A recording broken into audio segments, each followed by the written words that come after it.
appellation produit de montagne? Bah déjà, ça parle pas trop, non.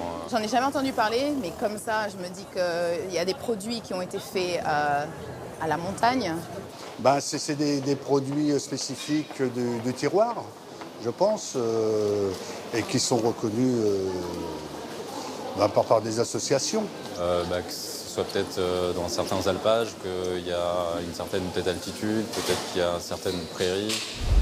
Aujourd'hui, Consomag répond aux questions autour de la mention « Produits de montagne » introduite au niveau européen en 2013.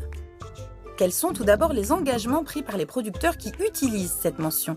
Et surtout, veut-elle dire que les produits sont à la fois fabriqués en région montagneuse, mais aussi qu'à partir de matières premières issues de ces mêmes régions? La mention produits de montagne peut être utilisée lorsqu'à la fois les matières premières et l'alimentation pour les animaux proviennent de la zone de montagne. En ce qui concerne les produits transformés, la présence de cette mention signifie également que la transformation a eu lieu dans cette zone.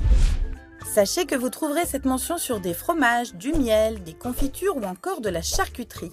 Cette dénomination vise à valoriser les produits issus des régions qui doivent faire face à des contraintes climatiques et naturelles, et donc à des coûts supplémentaires pour maintenir ces activités.